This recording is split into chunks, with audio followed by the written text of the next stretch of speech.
When I think about healthcare, there's health and there's care, and care is not efficient. You take time with people.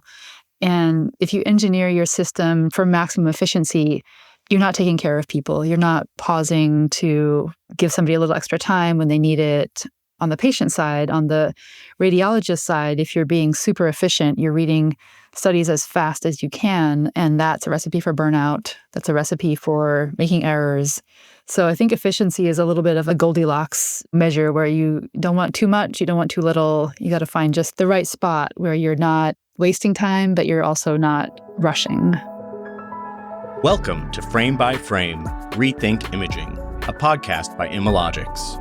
Here, we explore the intricate world of medical imaging, aiming to dissect the field and inspire both professionals and curious minds alike. I'm your host, Chris St. John. Welcome back to Frame by Frame, Rethink Imaging. We are thrilled to welcome today, once again, Dr. Summer Kaplan. Dr. Kaplan is an associate professor of clinical radiology at the University of Pennsylvania School of Medicine and a practicing pediatric radiologist at the Children's Hospital of Philadelphia. She has over a decade of experience in pediatric imaging with a focus on quality improvement, and she's become a key voice in advancing safer, smarter imaging practices. Dr. Kaplan previously came on an episode to talk to us about gonadal shielding in X-ray, but then we did a follow-up episode with Dr. Asanshime where we were talking about quantification of quality, which led to a conversation between myself and Dr. Kaplan about her pillars of quality.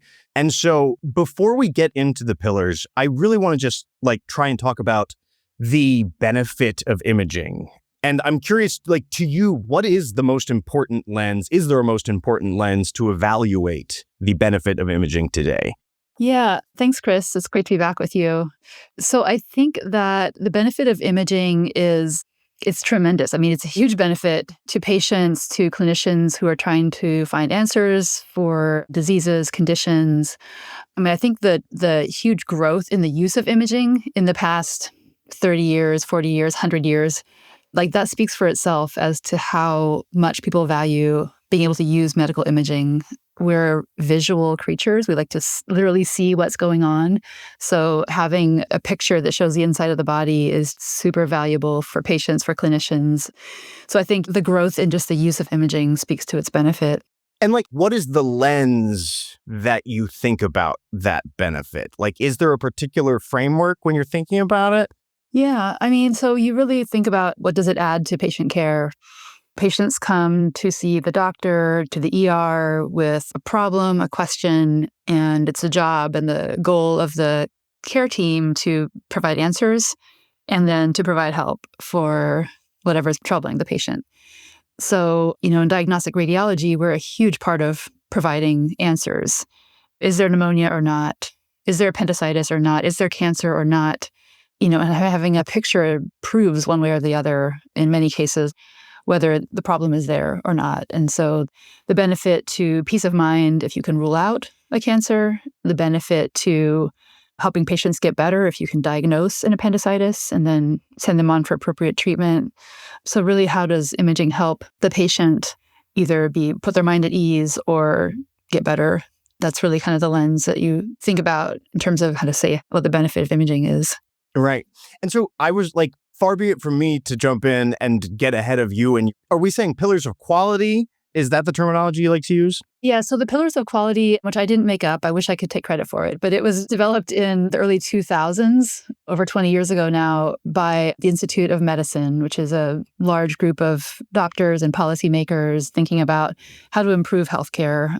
Healthcare is always in crisis of some kind or another. And so at that point in time, it was really, how do we migrate to a digital world? How do we provide the best care for the most people with limited resources? In the United States, we have more resources than most places, but it's always limited. There's always, a limit to what you can do. So this focus group at the Institute of Medicine came up with these 6 pillars of quality. So quality care should be timely, it should be effective, it should be efficient, it should be safe, it should be patient-centered, and it should be equitable.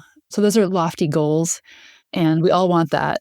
And so the question is that we've been struggling with for the past 20 years since these pillars were sort of established and taken up by the medical community is how do we do that? How do you actually make something patient-centered? Making things safe and timely is often what we focus on because it's easier to measure. Measuring effectiveness is super hard. So these pillars are sort of like guiding principles that we use, but how to put them into practice is challenging. Absolutely. I mean, I would love to just briefly touch on all 6 pillars, if that's okay. Oh, yeah. So, I mean, let's start off with those which are easier to measure and quantify. So they say safety first. So safety first. I know we track dose and we have all of these things that we measure that theoretically point back to safety. But I'm curious specifically, beyond dose, how should we be thinking about safety? So I think you're right to mention dose because that's the first thing to people's mind when you think about safety and medical imaging is the radiation. And you've had several podcasts about radiation and those are there in the record. Really, when you're thinking about a safety system in radiology, it should be ideally completely invisible to patients, right? They should never know that there's a safety system in place because they should never have events that are unsafe. So this is something that a medical practice, a radiology practice wants to have running constantly to prevent any safety events. So in radiation, we do things like dose tracking. We have the equipment for CT, for X-ray, for fluoroscopy, has a lot of safety mechanisms built into it. So the vendors have helped us out a lot with how to maintain low doses and prevent accidental high doses. But outside of radiation, the other big safety concern in radiology is around MRI safety. And so MRI is magnetic resonance imaging. It's super powerful for seeing what's going on inside the body, especially in the brain or in the skeletal system. But it's a super powerful magnet. Oh, yeah. There was a horror story recently. Yeah. Yeah. Occasionally there's huge safety issues, right, that pop up. They're so egregious and so scary. They make the news where you see a hospital bed flying across the room, pulled into the magnet. Anything becomes a projectile around the magnet, anything ferromagnetic. I mean, there was an event where someone somehow got into the scan environment with a loaded gun, which discharged and shot them in the foot. So that should never happen. That's an example of a safety event in MR, and no patient was harmed, but the person carrying the weapon was harmed. So around MR, it's a completely different safety environment, in part because you're worrying about real-time right now problems, like is there a projectile that could fly into the magnet and harm a patient? Whereas in radiation, it's all long-term, like could this scan now lead to a higher risk of cancer 15 years from now? Like it's very removed. But MR, it's like right now is could there be harm to a patient? And it's the nature of radiology that there's so many people coming in and out of our imaging environment. It's patients, it's hospital staff, it's radiology staff.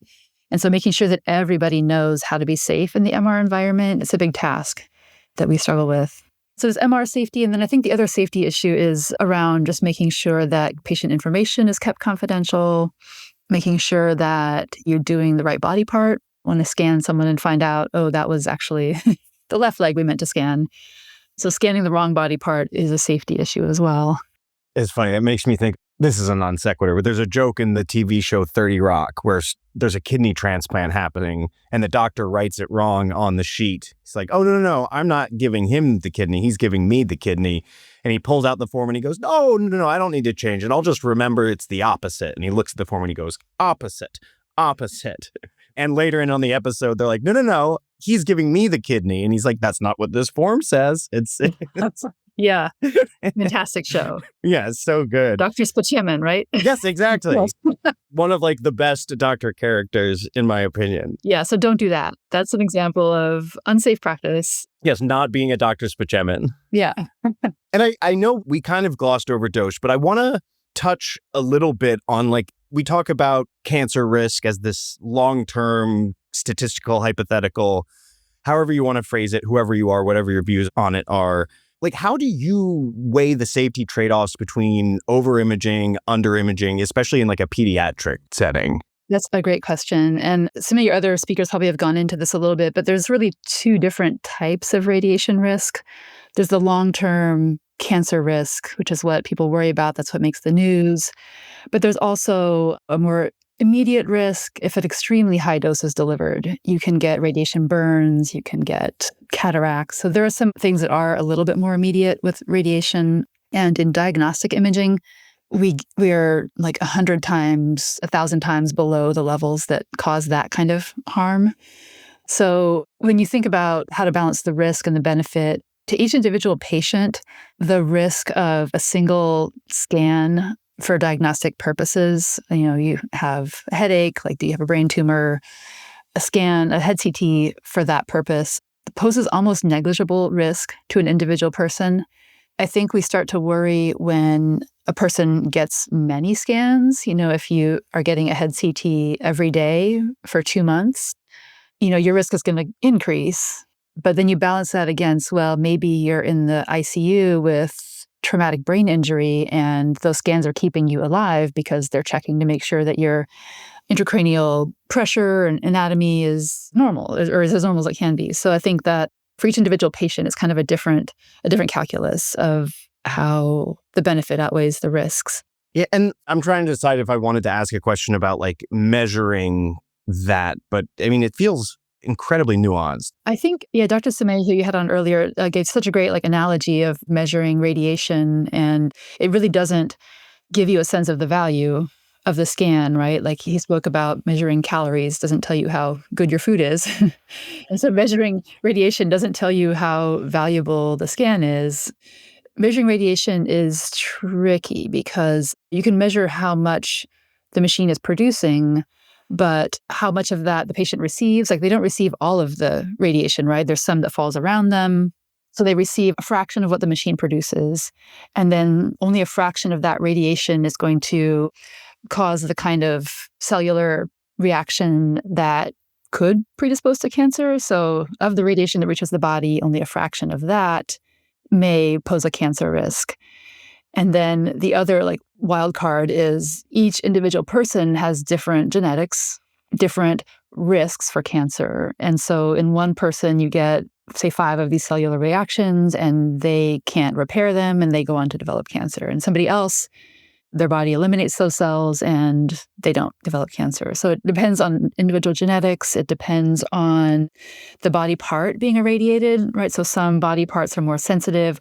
Typically those with higher cell turnover, like your gut lining is fairly sensitive because the gut lining is always being replaced. There's always new cells coming in. And that's similar to why we worry in children, because children are growing. So they're always making new cells, and their cells and their genetic replication systems are just a lot more active. And when you have genetic replication, that's where the radiation can potentially cause harm.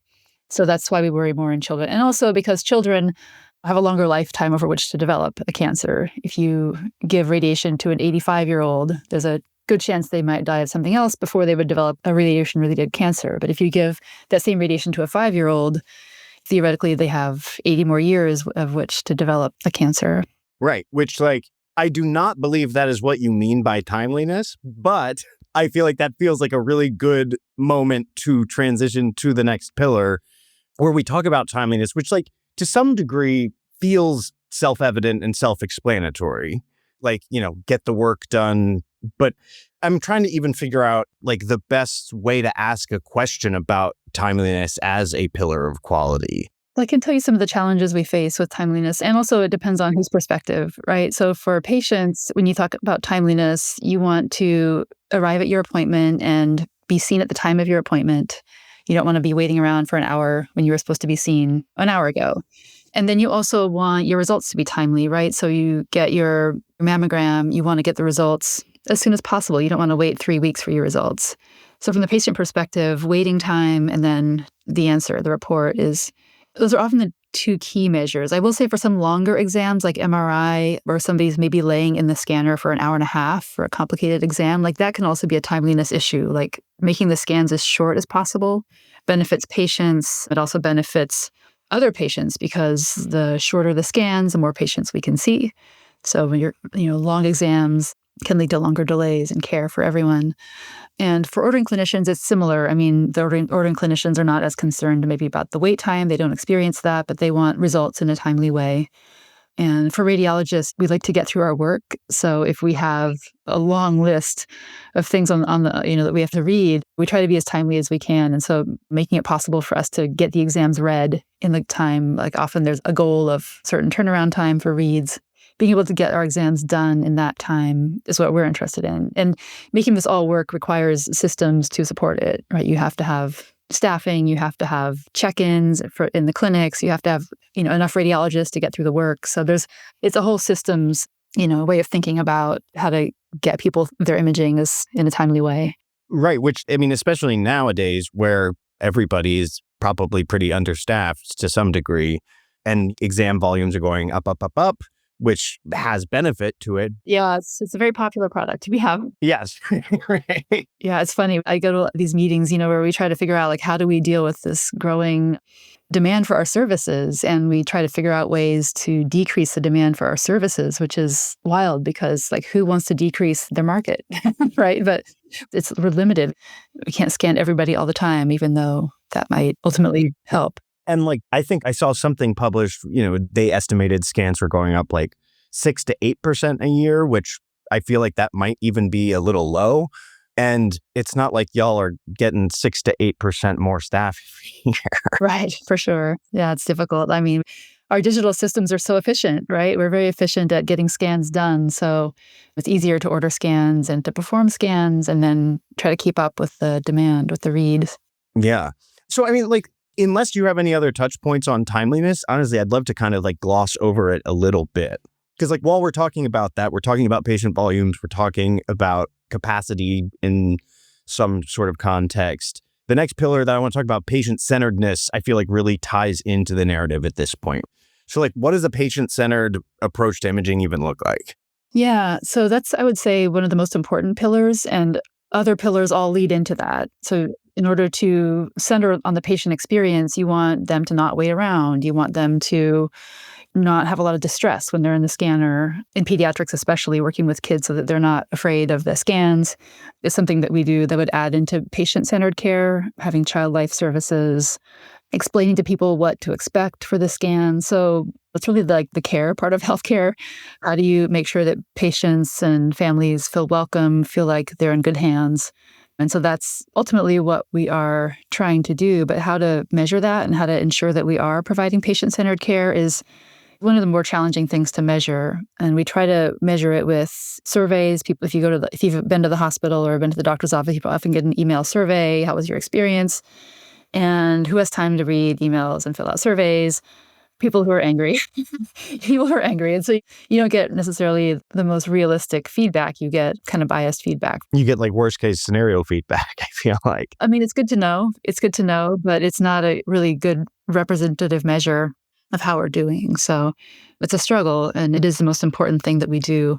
Some hospitals and some practices will have patient and family care advisories. So sometimes we do things like that to try to get feedback and make sure that our imaging practices are serving that need for patients.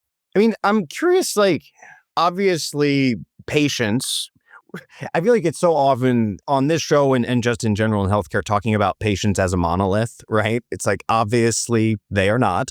They are humans, which we're a diverse little group. But I'm curious, with the patients that you interact with, do you feel overall they are internalizing and appreciating the value of being imaged to some degree? Yeah. That's a good question. So I think yes and no, because patients are diverse. Tell me about it. Yeah, with the understanding that non-monolithic patients, right? Yeah, I can give you a couple of examples on either side. A lot of times patients arrive in the ER asking for imaging. They're there because their head hurts and they want a CT. And so for patients who come, and I've actually been that person. My son had headaches when he was 7, and I'm sure it was from just looking at his iPad, 6 inches from his face all day. But, you worry. So I call his doctor and she listens to the story and she's like, yeah, this doesn't really warrant a head CT, but just, do this, do that. And even as a radiologist, knowing that she's following appropriate clinical guidelines, I was like, but I want a CT. I want to know what's going on. I want to see what's in his head. So it's even me as a radiologist I have that desire to see what's going on, to see imaging. And so I think that's true for many, many patients and families who come in with a problem. They want to see the body part. They want to see what's going on. And so for them, like the benefit to getting imaging is inherent. But then you also have, in pediatrics, especially with kids who are too young to understand what's going on, or kids who are developmentally delayed and, you really can't explain the situation. It can be scary, especially things like MRI where you're in a dark hole. I had an MRI last year. It was horrifying. Yeah. And it's hard not to be claustrophobic in there. Or they come to fluoroscopy and we're asking them to swallow some disgusting liquid so we can look at the esophagus and their stomach, and you can't explain it, so they don't want to do it. So that can be a challenging part of trying to provide patient-centered care. Like if the patient needs the exam in order to rule out a perforation or a tumor or something, but they don't want it, how do you work around that? That's something that can be challenging in patient-centered care. Well, right. And it feels like to some degree, especially with peds, or you said some children who might be developing a bit more slowly. And on top of that, hearing you talk about being a mother with a child and wanting to get them imaged, it's not just patient-centered care, right? To some degree, it's family-centered care. And how do you walk that balance involving parents of patients in these imaging decisions, especially if there's diagnostic uncertainty? Yeah, I think the way I try to approach it is to understand exactly what the concern is. And for parents, often it's radiation is the concern. And so I try to explain how low the risk actually is, because there's so much scary news about kind of outlying, unusual, 1 in a million cases, that the vast majority of imaging is so safe. And I don't know if this is effective, but I tell people sometimes that the imaging is one of the safest parts of your day today. Your drive to the hospital was 100 times more risky than this exam you're about to have. Maybe it makes them feel scared about leaving the hospital, but it's true numerically. That's what I do on airplanes. As a kid, I loved to fly, but as an adult, I have developed some intense fear of flying. And I spend the whole time in the airplane being the drive to the airport was more dangerous. The drive to the airport was more dangerous. Statistically, I am much safer here. But for me, that approach does work decently well. Yeah. So trying to understand what the concern is. And sometimes if a kid is just so agitated and so much distress, you just can't do the scan. You don't want to tie somebody down and force them to get a scan. That's not okay.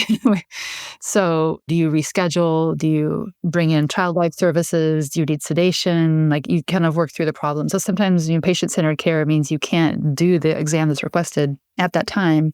You have to work around and maybe try a different time. Moving on to equity. I think, especially in 2025, this is a very pervasive topic to touch on. Because, we know inequities exist in imaging across the country, right? But what are we not really talking about when it comes to equity in terms of quality? Yeah. So equity in general just means that the same solution is not going to work for everyone. We're all widely variable. And so with systems approach to providing equitable care in radiology, you just want to make sure that there aren't certain populations of patients that are being treated differently, whether that's having access to care.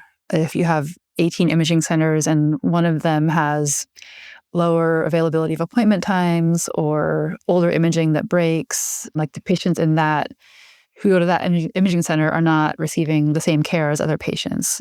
Right. And if they're on older equipment that is breaking more, aren't they quite probably getting higher doses as well if some of this older equipment is what's taking the images? Right. So sometimes those inequities can be geographically based. We worry about kind of your historical race-based and socioeconomic poor people getting worse care. You can also conversely see affluent people getting excess care. So there's that aspect that also happens. And like so many of these pillars of quality, it's hard to measure because people are so varied and we collect a lot of data in the medical system. It's just there's so much data. Who has time to look at it all? And so in research institutions, there are often staff to look at it. And so there are people whose academic focus is studying things like that. Like, are we systematically treating certain populations different than others unintentionally, usually? I mean, nobody's intending to disenfranchise people, but it just happens. If you're not alert to it, it can just happen without your noticing. So you have to pay attention and really look for the information. Yeah. Have you seen any efforts or attempts either by you or by others, like in an attempt to measure and track equity, like within specific departments? Yeah, so in radiology, I think it's a bit challenging for us because we get requests from clinicians. So we have the decision makers and who gets imaging, we do the imaging. But when it comes to like utilization of imaging, there are people who look at equities and inequities in utilization of imaging.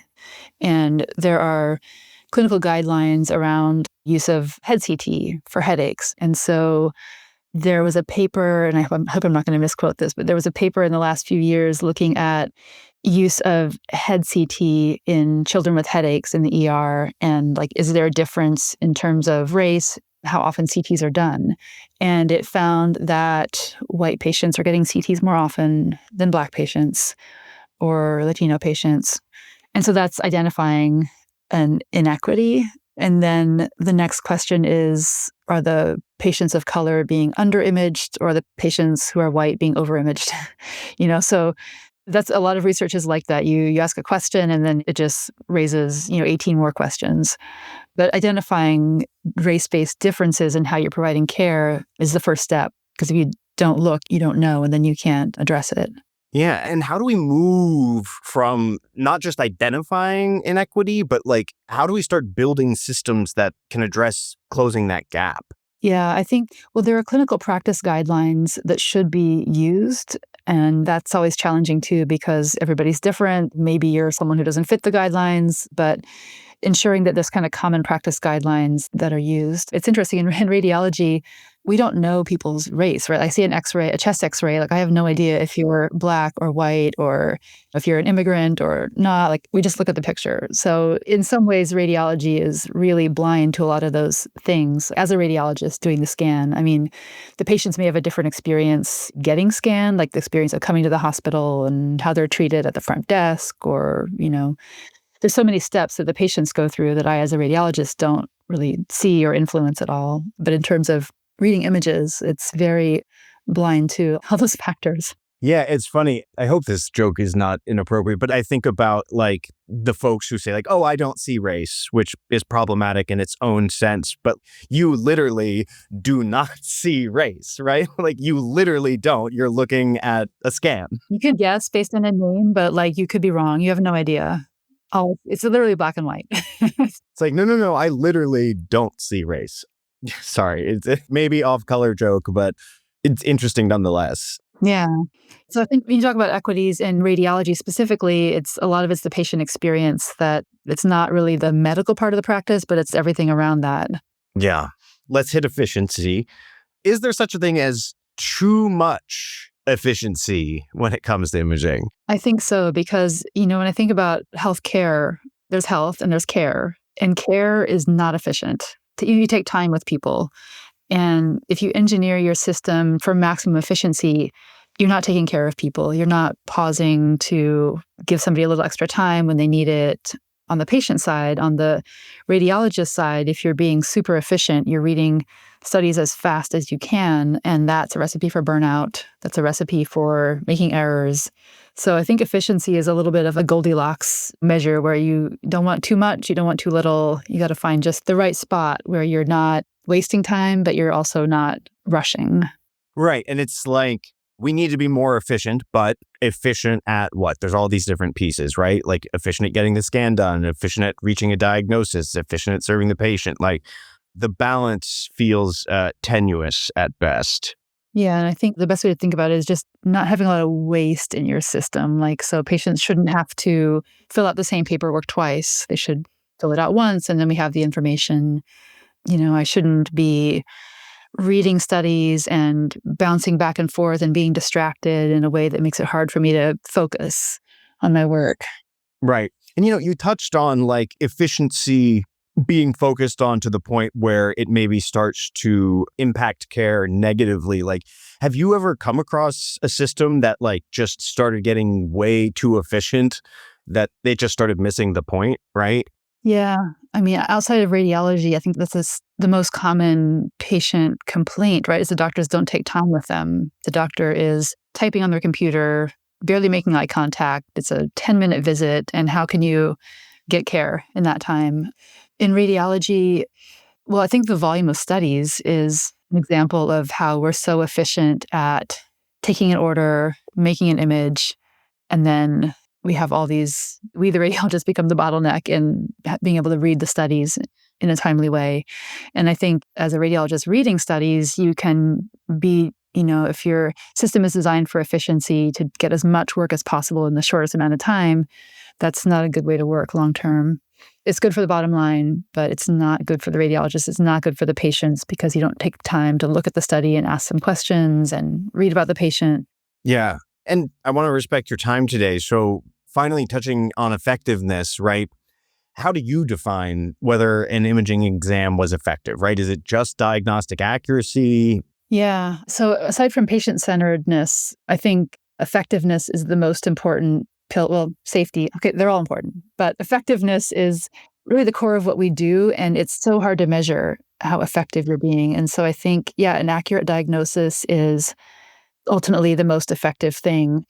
But it's often true that the exam may not give you a single diagnosis. You may have, you see a thing and then you have a range of like 3 different things it could be. You need more information. So it's still effective, though. I think if you have an imaging exam that helps direct the patient and the clinical team down a pathway, you rule out some things, you leave some other doors open, that's effective when you're changing care based on the exam. It's not effective if an exam is done, I don't know, for urinary tract infection, and it's a known urinary tract infection, and we do an exam to check for urinary tract infection. Like we knew that already. Maybe the question is deeper, like how far up does it go? Is there any complication? But if the exam is just to look for something that's already known, or if the exam is ordered and it really can't assess the question, I'm trying to think of an example of that. Yeah. So if the exam is ordered and so in pediatrics, we do ultrasound to look for appendicitis to spare radiation. But, pediatrics go from age 0 to 18-ish. And so some of our older adolescent patients are adult size. And they don't use ultrasound in adults because the larger the body, the harder it is to use ultrasound to see deep into the tissue. So if we have a larger adolescent patient and we use ultrasound for appendicitis evaluation, it's not effective because it's not the right tool. Like for a patient who's thicker, you need a CT, you need an MRI or something. So that's an example of how you could use imaging in a way that's not effective because you're not using the right imaging for the question. Right. And do you think there's a good way to track or reflect imaging value like at a system level? So I guess the sort of economics answer is that value is quality divided by cost. And so if your quality is higher, your value is higher. If your cost is lower, your value is higher. But that's such a simple equation, and it doesn't really reflect the complexity of how do you get to quality? How do you develop these 6 pillars so that you're doing quality care? And even cost is complicated. Cost to who? Cost to the patient, cost to the hospital, cost to the insurers. So that whole equation is too simple to define value in healthcare. I think the first step is just developing measures. So radiation is something we can measure. We measure it. Timeliness, turnaround times are things we can measure. So we measure them.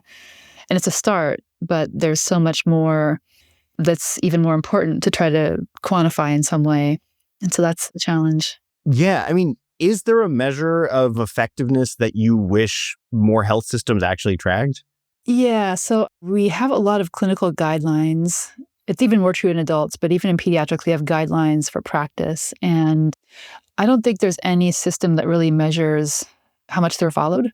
So I've been on guidelines committees, and it's frustrating. Like we spend so much time and effort and resources developing guidelines, and then who uses them? Like maybe people use them, but they're often not used. And so making it possible for those to be part of the clinical workflow, I think you can't add more checks and more tasks to the clinical workflow because we're talking about hardships and challenges in radiology, but on the clinical side, there's even more minutia that creeps in every single day. So I think building a system that can measure effectiveness in a way that doesn't add to the clinical burden is like the holy grail or whatever. It's like what we try to get to. Right. I mean, do you think like the radiologists are being asked to like prove their effectiveness more so today than in the past? I don't think so. I think just the people rely on imaging so much. And I think that is, like you asked earlier about the value of imaging and the benefit. I think that's also speaks to the effectiveness of imaging, that the demand only goes up. And if it was not effective, that wouldn't happen. So I think our volumes we're a victim of our own success, where there's a benefit, there's value, it's effective. And so people use it. And so we are starting to approach the end of our time today, but I'm just curious, you have hinted, maybe not so indirectly, at like pillars that resonate more with you, pillars that are maybe more nuanced or more complicated to talk about. What I'm curious, like, what do you think of the 6 pillars are the ones that radiology struggles the most with? I would say effectiveness, because that speaks to the whole system of care, not just our work, but like how do orders come in to us. And that's what's the most challenging, because we have no control over who decides to order what, when. We have no control often over whether the study is the correct one. Decades and decades and decades ago, there were a lot more conversations between the radiologists and the doctors ordering the studies, but that's just not how it is anymore. And so effectiveness relies on input so that we can give effective output. And that's challenging because our systems are so big and kind of impersonal at this point. Yeah. I mean, last question to you is to ask about a question for you. Like, what question do you wish folks would be asking more when they're talking about imaging quality? So I think for patients and families, when an imaging study is recommended, asking how will this help? How will this benefit? What are the risks? And for me as a radiologist, when I do talk to clinicians about a study that doesn't seem like it's the right one, I always want to get them to tell me what they're concerned about. Like, so don't tell me pain, tell me diagnosis. Like, are you concerned for appendicitis or a tumor or a torsion? Like, what is your specific concern? Because sometimes they don't have time to stop and think. It's just like pain, let's image where it hurts. But to take that a little bit of extra time and think about what could be causing it, that helps us be more effective and get the right study for the patients, and for patients and families to advocate for themselves whether the study is going to help. In what ways is the study going to help? Before I let you go today, do you have any final thoughts on the 6 pillars that you want to leave our listeners with? And no pressure if you do not, because I basically asked you to just talk. Yeah, I appreciate the opportunity to talk to you about this and to talk to your audience about it, because we all want to provide and receive good healthcare. It's scary to be a patient. And I hope it's helpful to know that hospitals and healthcare centers are thinking about these things. The point of our discussion today, to me, in part, is to help people understand how hard it is to actually measure these things. These are all principles that we believe in and we want to see put into practice, but how to measure them and be sure they're happening is challenging, and we're working on it, but it's challenging. Well, Dr. Kaplan, thank you so much for joining us again today on Frame by Frame Rethink Imaging. It is truly always such a delight to have you here. Thanks, Chris. It was great talking with you. It's great talking with you too. Frame by Frame Rethink Imaging is brought to you by Imalogics. Here, you'll find engaging interviews with thought leaders, experts, and patients, sharing stories that showcase the transformative power of medical imaging. To discover how Imalogics is rethinking imaging and healthcare, visit imalogics.com. Be sure to subscribe to Frame by Frame Rethink Imaging on Apple Podcasts, Spotify, or wherever you listen. And from all of us here at Imalogics, thanks for tuning in.